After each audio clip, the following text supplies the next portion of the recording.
குற்றச்சாட்டும் இந்த மாதிரியான ஒரு சில ப்ரொடியூசர் மேல வருது, அரசு போலீஸ்லாம் கேள்விப்படுறோம். இது உண்மைதானா? உண்மை. இவ ஏங்க போற? நான் ஏற்கனவே பிடிச்சர் கூப்பிடுவாங்க, நான் தான் கூப்பிடுவேன், நீ தான் கூப்பிடுவேன், எவனுமா கூப்பிடுவா. நீ ஏன் வர? நீ காசே இல்லை, உனக்கு தொழில்னு ஒன்று இருந்தால் ஒதுங்கிப்போ. உனக்கு இதுதான் தொழில் வரும்போது நான் எப்படி அவனை ஏன் வரேன்னு அவனை போய் பிடிச்சி ஏன் அவன் பொண்ணை கூட்டு போன்னு சொல்ல முடியுமா?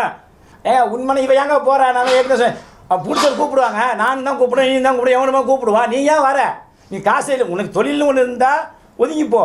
உனக்கு இதுதான் தொழில் வரும்போது நான் எப்படி அவனை ஏன் வரேன்னு அவனை போய் பிடிச்சி ஏன் அவன் பொண்ணை கூட்டு போன்னு சொல்ல முடியுமா? பெண் திரைக்கலைஞர்கள் குறித்து சிறுபட முதலீட்டு தயாரிப்பாளர்கள் சங்க தலைவர் ஆர்.கே. அன்புச்செல்வன் சர்ச்சைக்குரிய வகையில் பேசியிருக்கிறார்.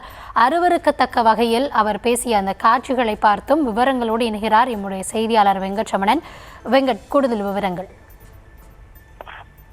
வணக்கம். பெப்சி யூனியனை கண்டித்து சிறுபட முதலீட்டு தயாரிப்பாளர் சங்க தலைவர் அன்புச்செல்வன் நெசப்பாக்கம் பகுதியில் செய்தியாளர்களை சந்தித்தார். இந்த செய்தியாளர் சந்திப்பின் போது செய்தியாளர்கள் அவரிடம் ஒரு கேள்வியை முன்வைக்கிறார். தயாரிப்பாளர்கள் மீது பாலியல் குற்றச்சாட்டுகள் வருவது குறித்து ஒரு கேள்வியை செய்தியாளர்கள் அவரிடம் முன்வைக்கும் போது, தயாரிப்பாளர்கள் கூப்பிடத்தான் செய்வார்கள், நானும் கூப்பிடுவேன், நீங்களும் கூப்பிடுவீர்கள், கூப்பிட்டால் நீ ஏன் வருகிறாய், வேறு தொழில் இருந்தால் ஒதுங்கிப்போ, இதுதான் தொழில் என்று வந்தால் நாங்கள் என்ன செய்ய முடியும் என அருவருக்கத்தக்க வகையில் அவர் பேசியிருப்பது பெரும் சர்ச்சையாகி இருக்கிறது.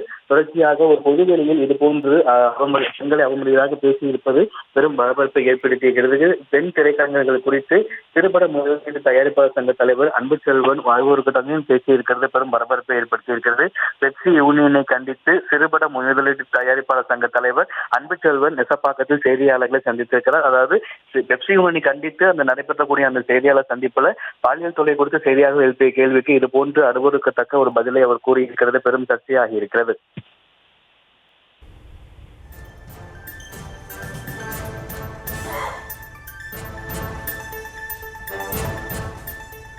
நன்றி வெங்கட்.